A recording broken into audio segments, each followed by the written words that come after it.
Stories of Impact brings back some of our favorite conversations this season. We'll start with a 5-episode series centered around how citizens can understand and heal polarization and safeguard democracy. First, we bring you What Polarization Teaches Us About Harm and Human Understanding with Dr. Kurt Gray.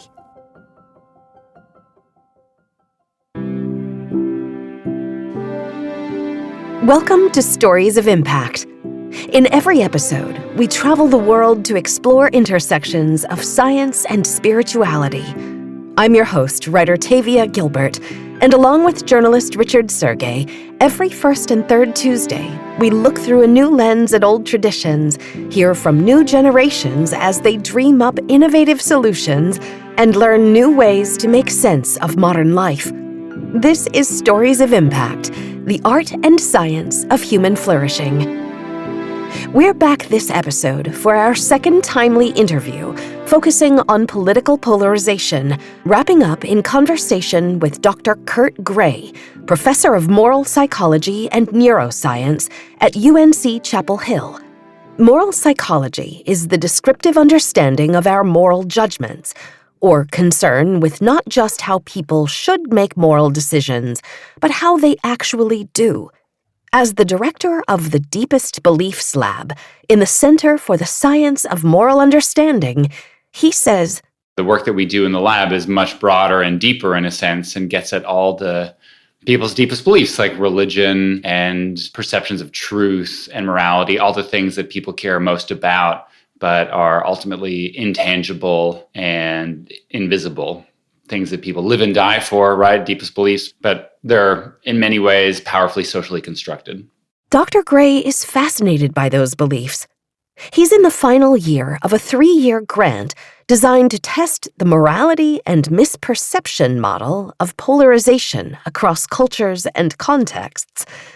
His mission is to understand our contentious and divided political moment where people are unwilling to discuss politics across the aisle or entertain even that the other side is a reasonable human being in the way that you feel about yourself and your own side.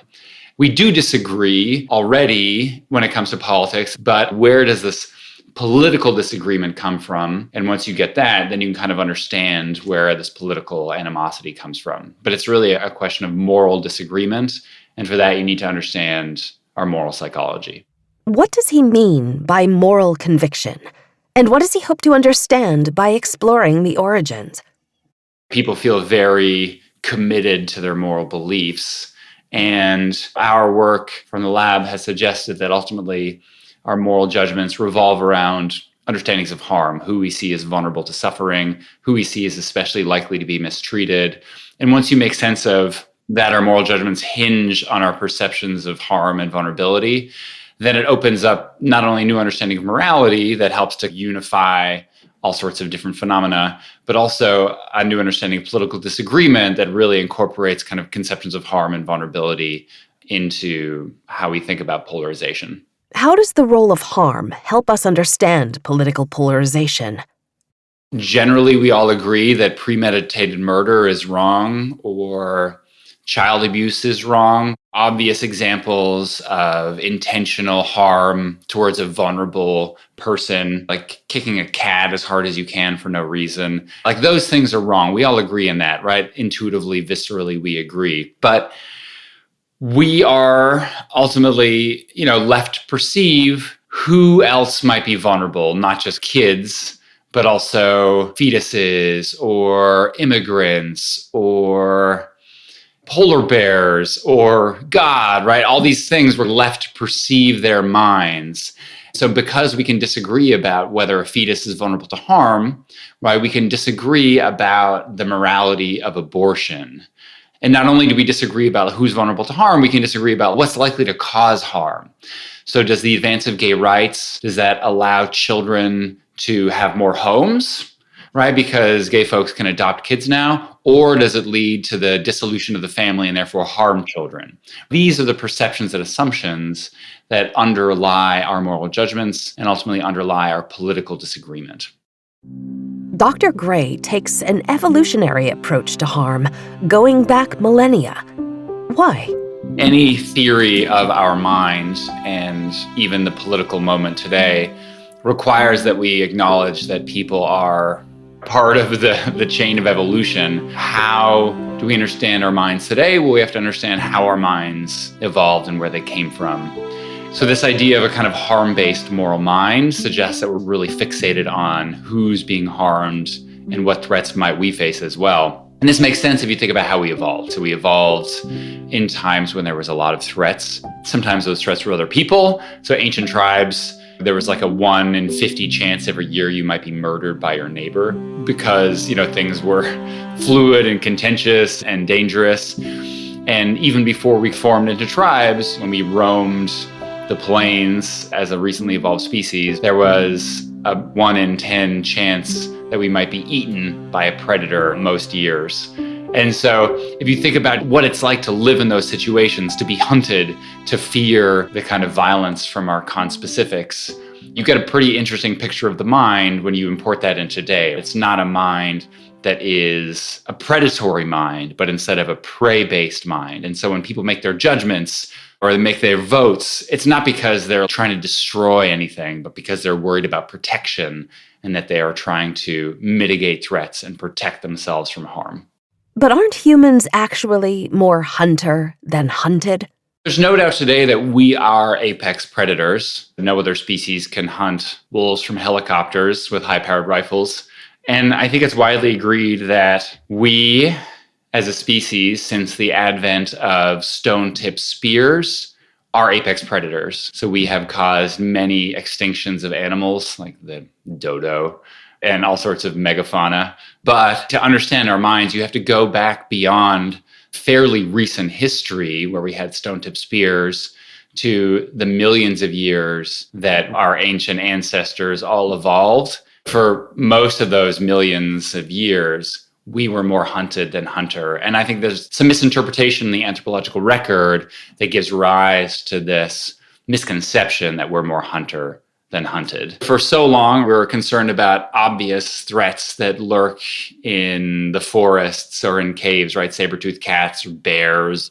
And we might all agree that those things are dangerous and threatening. But when it comes to the world we live in today, where the issues are complex and the things we might be worried about are political policies that affect economic conditions, that affect jobs, which eventually affect our ability to support our family, right? These are complicated things we didn't evolve thinking about, and our minds are ill-equipped to really deeply understand. And so it allows us to have much more wiggle room for our perceptions and narratives that we get from the media or from our religions or from our friends and family, right? There's lots of room to construe new threats. Is raising taxes, is that threatening? Is lowering taxes threatening? These are really complicated issues, and so people can feel very strongly about whether different policies will cause harm and hurt our children. But then once you make those inferences, then you have a strong visceral moral reaction, and then political disagreement results. How does Dr. Gray understand the deep conflict between liberals and conservatives? The liberal-conservative divide has often been explained today in terms of, well, liberals have different values than conservatives, and there's some values that liberals will just never understand, but conservatives do, and conservatives might have a kind of advantage because they have a broader moral sense. I think that's not true at all. I think that liberals and conservatives might use different language when discussing moral issues, just like young people use different language than old people do today to talk about things. You get different cultural language mores. But I think our minds, they've been the same for millions of years. And I don't think liberals and conservatives have fundamentally different minds when it comes to our values. Instead, the reason that liberals and conservatives disagree is because baked into those ideologies are different assumptions about who or what is especially vulnerable to victimization or suffering. My research suggests that liberals are more likely to think about victimhood in terms of group-based differences. So what that means is strongly progressive people say, like, well, look, there's some groups of people that are highly vulnerable to mistreatment. They're marginalized people. And some groups of people who are not at all vulnerable to mistreatment. In fact, they're oppressors rather than oppressed. So transgender folks, Muslims, maybe poor African Americans, right? They're kind of marginalized folks, and they're really vulnerable and need to be protected. And then you've got folks like CEOs, police, corporate leaders. There are folks who are not vulnerable, but ultimately oppressors.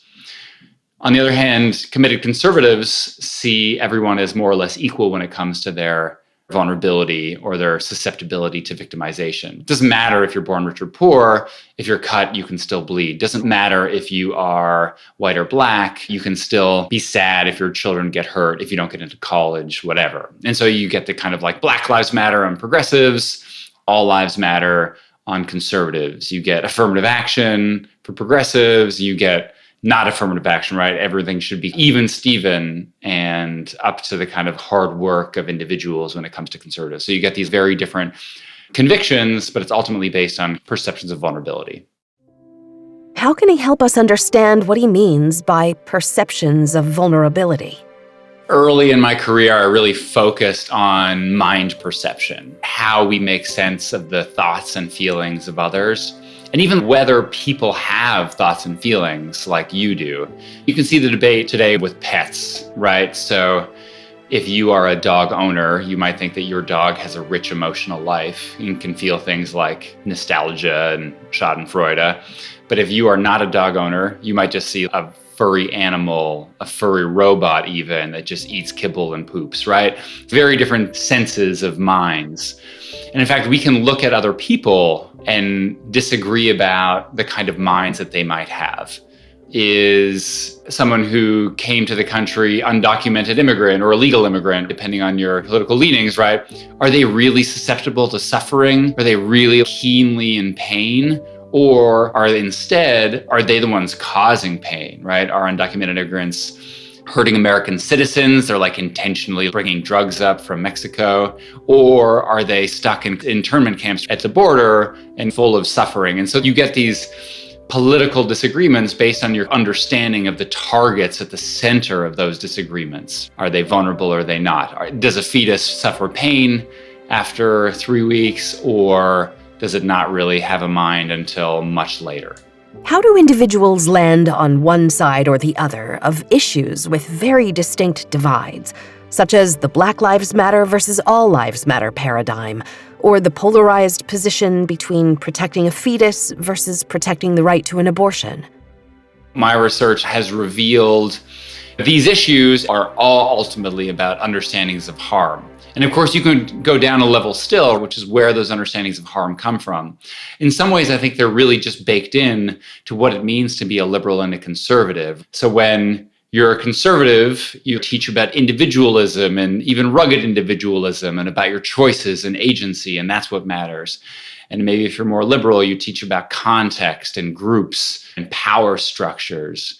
I think more research needs to be done about ultimately, well, where do ideologies come from?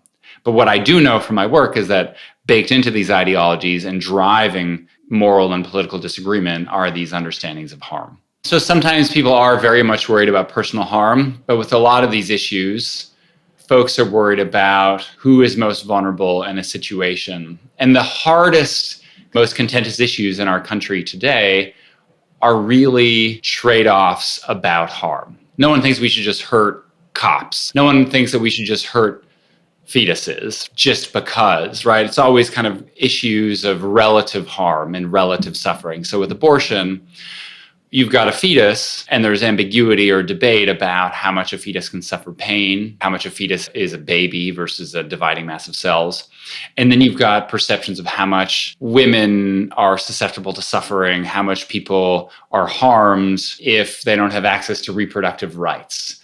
And so the question of abortion, actually, people agree on abortion mostly, and the disagreement is really about elective abortions around a very narrow age range when it comes to the fetus. Most people think that like the morning after pill is not so terrible and that you shouldn't have a late second trimester abortion.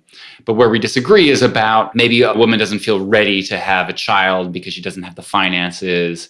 She's maybe a little further along. And so now there's some discomfort. Who do you prioritize? You prioritize the kind of woman who should make a choice and help her life, and maybe she'll have other children down the road that she'll be a better mother for? Or do you think about the baby that the fetus either is or will be and who that fetus might grow into? And so you get these really different visions of potential vulnerability and who we should protect, whether you're pro-choice or pro-life, but they're motivated by the same impulse of protection from harm.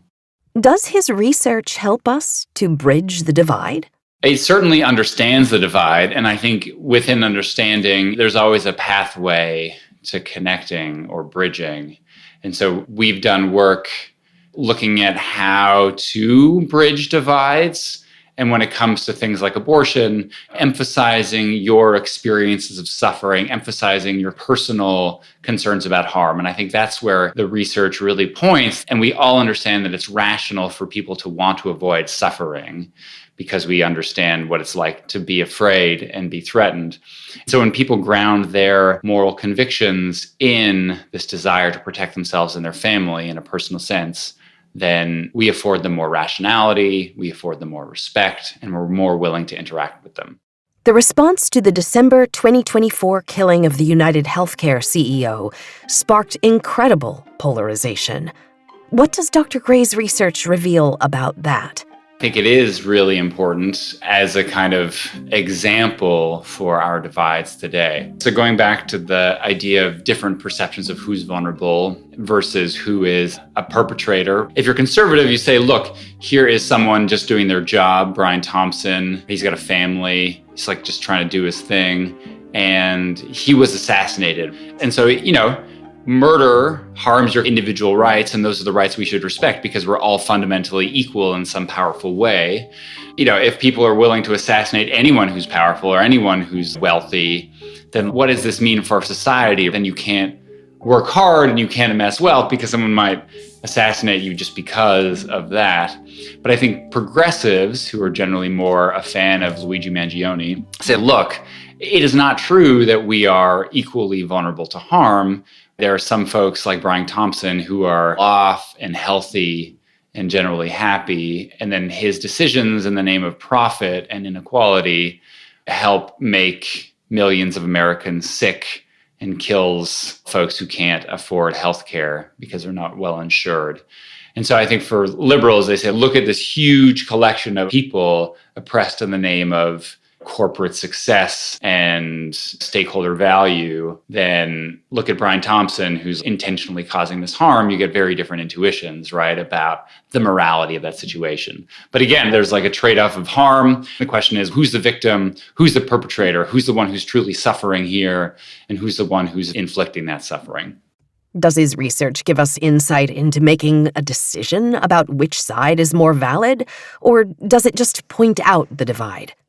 For the most contentious issues, there's the fact that half the people agree on one side and half the people agree on the other means that it's probably difficult to find an objective answer here.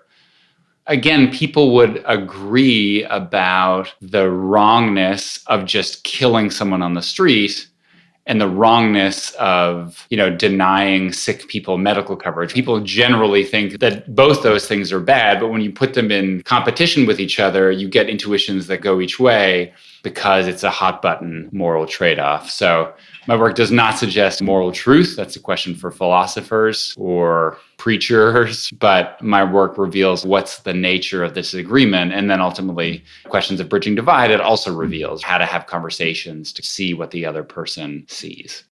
Social media, cable news, the bubbles that each side lives in, how do they impact moral decision-making? The platforms themselves amplify outrage.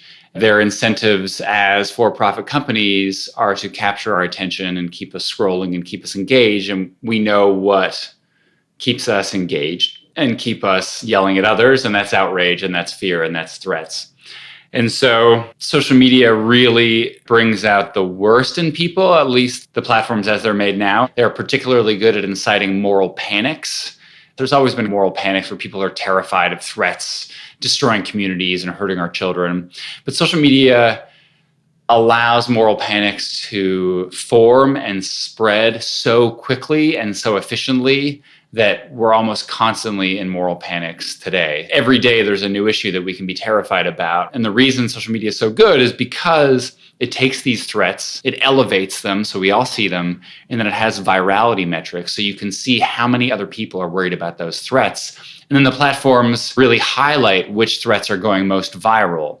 And the only way to combat those things, because you can't run away from threats on social media, is to express your outrage as a way to shut down the people who are doing terrible things, getting angry. But it turns out you getting angry gets other people angry, and then they see you as a threat, right? So you log in and you see screaming people running towards you and the sound of distant roars like a Godzilla movie. Here's this terrible threat, and everyone's terrified, and you should be terrified too.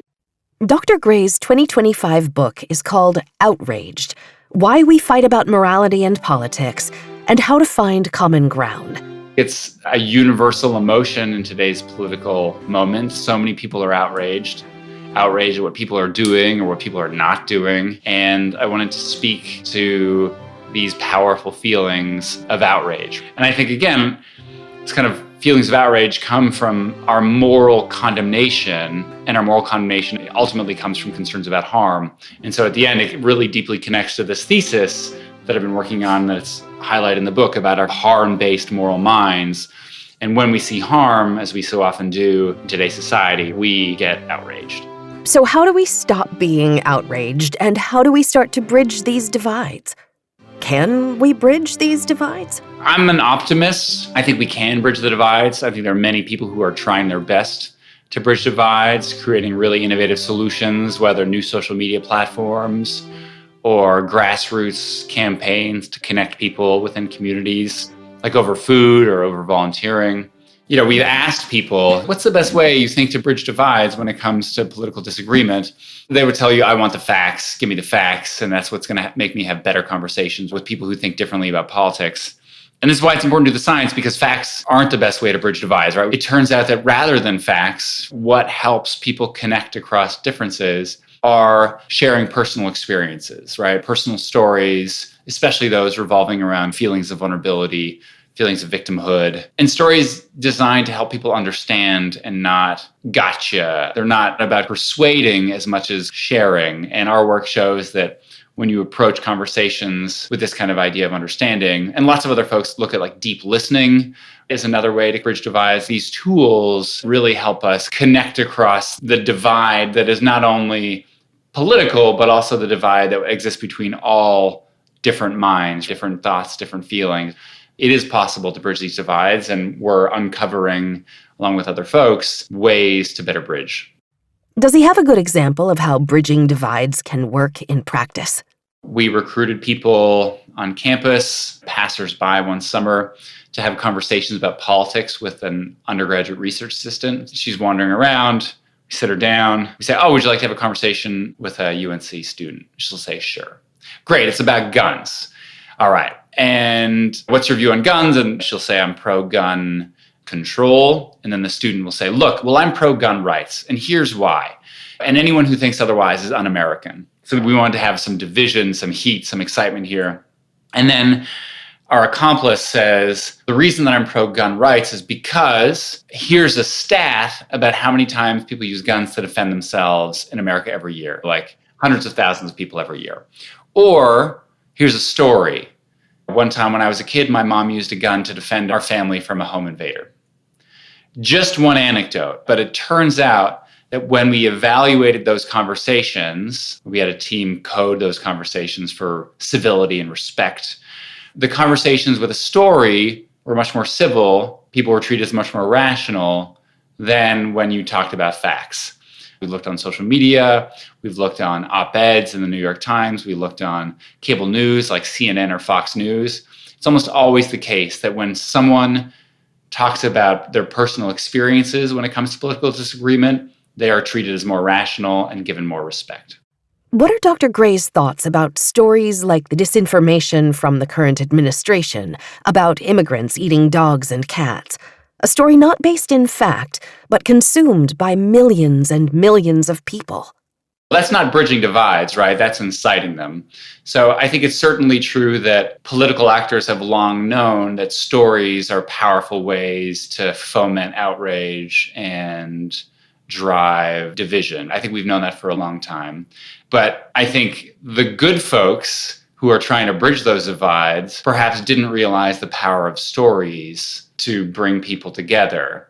And so I think stories are a powerful way to foster disconnection, even though that story is not true. And stories are also a powerful way to foster connection. And stories alone are not sufficient to move us forward as a country or as the world. We need stories to initially allow people to sit down with each other and respect each other enough to have conversations about the facts. So I think if you're trying to undo the damage of the kind of misinformation or intense disagreement, sometimes fomented by stories, you still need stories to allow people to sit down and start talking about what is true. Is Dr. Gray's prescription a one-on-one solution, or is it scalable? Mostly I've focused on one-on-one in the sense that groups and societies are ultimately collections of individuals who have conversations with each other. And certainly in terms of like families and workplaces, there's a really important role for these individual conversations and bringing people back together. Once you've brought back families and workplaces and communities, then people are at a place where they feel more secure and confident so that they can have conversations with other folks, right? We have other work showing that when people belong to these dense personal networks or groups of friends know each other and they're all together, they have more hope for the future of the country and are more willing to engage with more distant political opponents. So I do think it's really important to have these kind of connections at a local level. At the same time, I understand that it's important to be able to find scalable solutions. And there are social media platforms that really are beginning to think about how can we make our interactions online not just angry 140 or 60 character screams at perfect strangers that help us get likes and get shared by the algorithm. There's social media platforms that let's encourage people to not be anonymous, to build community, to focus on things that we need to focus on to live our lives more successfully. I do think that there are scalable solutions out there. And even the individual stories, there are ways to allow more of those things to happen, have bigger exchanges, set up our network so that there's more kind of exchange of opinions and perspectives. But at the end of the day, I do think that ultimately interpersonal connection is important. But in the era of the internet, misinformation and disinformation can make their way around the planet in a nanosecond and are now accelerated by AI. So what gives him hope? I think it's easy to be pessimistic. At the same time, I think we are in a better place as a world than we were 100 years ago. And I think socially, we're in a better place than we were hundreds of years ago. There's less violence. People are healthier. People are happier. If you had to pick an era in which to be born in terms of medicine, in terms of what we know in science, I think you'd still pick the modern era. And there's no doubt that misinformation is an important problem. But I think people are not as stupid as we think, right? People are generally pretty rational. And when people are making decisions, especially in the long term, they are generally trying to make the best decisions for themselves and their families. And of course, psychology has revealed that we fail that kind of rationality test in many different ways. But I think as a whole, humans have done pretty well as a species. And I think there's lots of good things that the internet does as well. But there's no doubt we need ways to understand misinformation. But I think most people are not flat earthers. I think most people are not drinking bleach during COVID. Even if we talk about these examples, most people are not enacting behaviors that are fundamentally stupid, that are not fundamentally irrational. What research results have surprised Dr. Gray? On one hand, what wasn't surprising is that these conceptions of victimhood and perceptions of threat are really important and in some ways stronger than we thought. So I guess it's surprising to be as right as we thought we were. But there's also surprises in the sense of we thought initially that maybe people weren't aware that others were thinking about concerns about harm. But people are aware that folks on the other side are concerned about harm.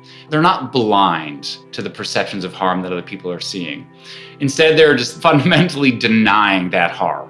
I know you see that fetuses are vulnerable to harm. I do appreciate that, but I think you're just wrong in your assumption of that. And so that suggests that it's a different way to bridge them. It's not just correcting misconceptions, although those can be very important in many ways. So you can correct the misconception that other people on the other side don't hate you as much as you think. And I think that decreases animosity towards the other side. If you're like, look, this other side, they actually don't hate you. They don't hate how you live. They don't hate who you are. And then that's great. You're like, oh, great. Now I hate them less because I don't feel like they hate me. But it turns out that there's not a misconception that the other side is grounding their judgments in harm for a lot of these issues. You understand, right? The other side says, I don't want to kill babies. And the other side says, I don't want to hurt women. But you just deny what hurts women or hurts babies. So it's going to require us to pivot, I think, when it comes to the intervention, to really appreciate that it's about denial of who the true victim is and not just blindness to that. What would he say to a friend or neighbor who says, I hate that other person because they voted for fill in the blank? I say, do you know folks who vote them and having a conversation with them for why they voted that particular way? My own personal experiences and that of my friends and family, if you actually talk to someone who votes a certain way and try to ask them, what in your life led you to do this? What are your perceptions and assumptions that led you to do this? People come away from those conversations surprised at how rational the other person is. There's this idea that the other side is evil because they're intentionally trying to burn it all down, or they're stupid because they don't understand what's actually causing harm. But if you talk to them and you realize they're actually trying to protect themselves, they actually have a reasonable set of assumptions about how the world works, then I feel like it's harder to be angry at them after having those conversations. So usually when I talk to someone who gets angry, I try to not only share with them the science of why we're disagreeing, but also encourage them to have conversations with people. Because after those conversations, you think, oh, this is why they think this. This is why they think that the policies of this person or this person are also going to help America and their families. One of his conclusions is around moral humility. What does that mean? Religions have been discussing the importance of humility for millennia. And there's been a recent push by funders to look at intellectual humility. And I think that's important to think about. The way I think about things might not always be the right way to think about things. But I think it's even harder and more important in today's moment to have moral humility, which is the ability to still hold fast to your convictions, but ultimately recognize that perhaps you might be able to learn something from someone who disagrees with you when it comes to morality, that you might not have the total picture in your mind about moral issues. I was on a panel talking with someone who grew up in the South. We were talking about taxes. And, I grew up in Canada. Taxes are much higher in Canada. And my thought for why we need higher taxes is people don't appreciate that most people want less inequality in the world. Even Americans who vote Republican generally want less inequality than exists in America today. But she brought up this really great point, which is, look, the people that she grew up with, they just didn't trust the government to correctly spend that money. And there's lots of examples of the government doing bad things or just short-sighted or misguided that could perhaps hurt people. And so her opposition to taxes wasn't that it was only to reduce inequality, which it is, but it's also a mechanism to give the government your money to make decisions with. And she thought that government was ill-positioned to correctly make those decisions. And I didn't appreciate that. It made me really think about moral humility of, oh, wow, I thought I knew about taxes, but the issue is more complicated than I considered. Can he connect his work in polarization to human flourishing? I think it's easy to do. Flourishing requires that we have healthy social networks. We feel connected to our communities. We feel confident in where our country's going. We feel trust in our government. And polarization undermines all of those things. And in addressing polarization and really understanding, why are we divided? What are the roots of these things? By understanding scientifically, we have a model of how our minds work and how society works. Then we can better understand how to fix this kind of polarization and how to equip people with the skills to better flourish, to have those relationships they've lost, to feel the sense of trust that we've lost in our government, to feel the kind of confidence in our communities. So I think it's very easy to connect.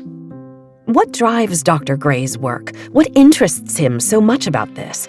Anyone who wants flourishing for myself, my family, my community, and my country, I want to figure out why we're divided and how to fix it. I think intellectually, I'm also interested in how our minds work and how to bridge the gap between one mind and another. I mean, the problem of other minds is something that has been recognized as a problem for hundreds of years. How do we make sense of what other people are thinking? Is your pain the same as my pain? How do we really understand other people? And I think this desire for understanding is so interesting intellectually, but also so important for flourishing. At the end of the day, if we can understand who people are and where they're coming from and why they act the way they do, would not only be so important for solving so many social problems, but would also allow us to move through the world better as human beings. The world is moving at light speed, and at times we feel as overwhelmed by it as we suspect you do. But the conversations we have on the Stories of Impact podcast not only help us better understand the world around us, but ground us and help us cultivate a spirit of curiosity, hope, and connection. I hope that these two conversations on polarization have done that for you too, and that every episode offers you something that makes you feel a little bit better about this complicated experience of life. We hope you'll come back in 2 weeks for another new and inspiring episode. In the meantime, please help us make an impact and share the Stories of Impact podcast.